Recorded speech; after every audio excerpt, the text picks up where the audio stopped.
भटकने से बचा लेना निरंकार, माया के बीच हम जी रहे हैं, भटकन तो अवश्य ही होगी। साथ संगत जी, डोलन ते राख्यो प्रभु, नानक दया कर हाथ। साथ संगत जी, गुरु अर्जुन देव जी की ये लाइन जिसमें वो समझा रहे हैं कि नानका, ये निरंकार किस तरीके से हम जब भी भटके हमको हाथ पकड़ के सही रास्ते पे ले आना।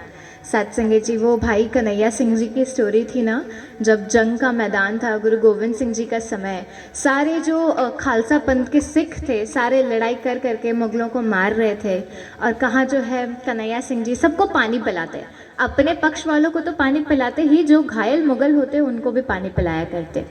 अब साथ संगत जी, कुछ खालसा पंथ के सिखों ने शिकायत कर दी गुरु गोविंद सिंह जी से कि आप ये क्या कर रहे हो, ये देखो ना आपका जो ये गुरसिख है ये किस तरीके से हमारे दुश्मनों को पानी पिला रहा है, इतनी मेहनत से हम इनको मार रहे हैं और ये फिर उनको पानी पिला के उनकी सहायता कर रहे हैं। गुरु गोविंद सिंह जी ने बुलाया, कहे भाई कन्हैया क्या कर रहे हो, ये क्या करने की आपका इरादा है। तो कहते हैं मुझे तो सब में आप ही दिख रहे हो, दूसरा कोई दिखे तो ना मैं मानो, मुझे ये सारे ही आपका रूप दिख रहा है, और अगर कहीं आपको सहायता लगेगी तो क्या ये दास आपकी सहायता में नहीं पहुँचेगा। साथ संगत जी, गुरु गोविंद सिंह जी ने जवाब दिया कि कन्हैया सिंह, अगली बार से ना आप अपनी दवाइयाँ भी लेके जाना, जो मरहम पट्टी की चीज़ें होती है वो भी लेके जाना। ऐसा भाव हमारे मन में आ जाए साथ संगत जी कि किस तरीके से हम जो हैं किसी दूसरे को देख ना पाए। एक स्टोरी और दासी रख रही है, 2 मिनट का समय लेगी।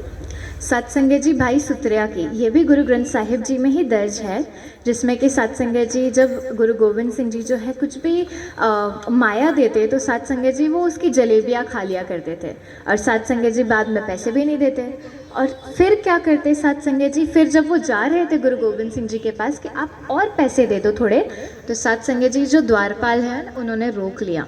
साथ संगत जी कहते हैं कि आपको नहीं जाने दिया जाएगा, वरना तो आप सारा गुरु का खजाना खाली कर दोगे। अब साथ संगत जी रोक तो लिया, अब भाई सुत्रिया ने सत्संग करा कर खूब सारी माया जमा करी, और उस माया को ले जाते हुए जो द्वारपाल थे उनको कहते हैं ना कि ये मैं गुरु के लिए लेके जा रहा हूँ, गुरु भेंट में मुझको जो भी देंगे ना उसका आधा आपको मिल जाएगा। आगे गए, उन्होंने लालच के मुंह में उनको अंदर भी जाने दे दिया। अंदर एक और द्वारपाल खड़ा था, उसको भी उन्होंने यही कहा कि अगर जो है मुझको कुछ भी मिलेगा ना उसका 50% आपका। साथ संगत जी, वो भी लालच के मुंह में उनको आगे जाने देते हैं।